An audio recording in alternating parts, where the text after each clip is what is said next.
Yan, ang ulam natin ngayon ngayong tanghali ay Chicken capsule. chicken chop suey. Mas marami pa yung karne. Pagkain ng mga Chinese. Chop suey. Mas marami pa yung karne kaysa sa gulay. Ang liit naman ng kawaling ginamit mo.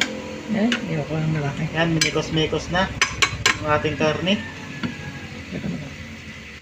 Yan pa, oh, ang panlawak natin. Sa chicken chop suey. Oh.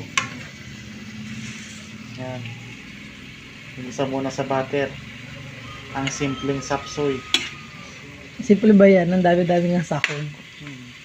Nalakihan ng hiwa ng sahog. Kasi ano to, maghapong ulam. Ang bango. Umuwi pa lang. Solve na.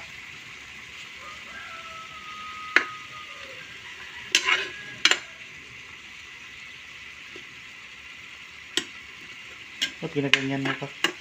Kailangan yun i-brown para ranggal ang lansa.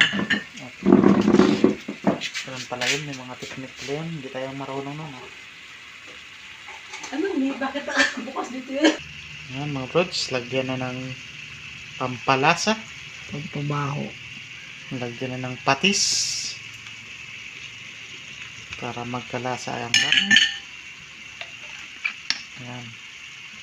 Ulam natin yung tanghali. Ano ka dyan, Luna? Tapsoy. Yan mga bro, so hindi pa takpan muna. Yan, para madali magano. Mga 30 minutes para maluto yung karne. Yan ang ating gulay sa chicken sapsoy. Yan, lagyan na ng asin, bitchin sa ating tapsoy. Tapos minikos-mikos para mag-mix yung halo, ay yung lasa. Ano pang susunod na ingredients? Tikman naman natin. Tinikman na. Anong lasa? Malat. Tapos nilagay ang carrots, ang sayote, mikos-mikos,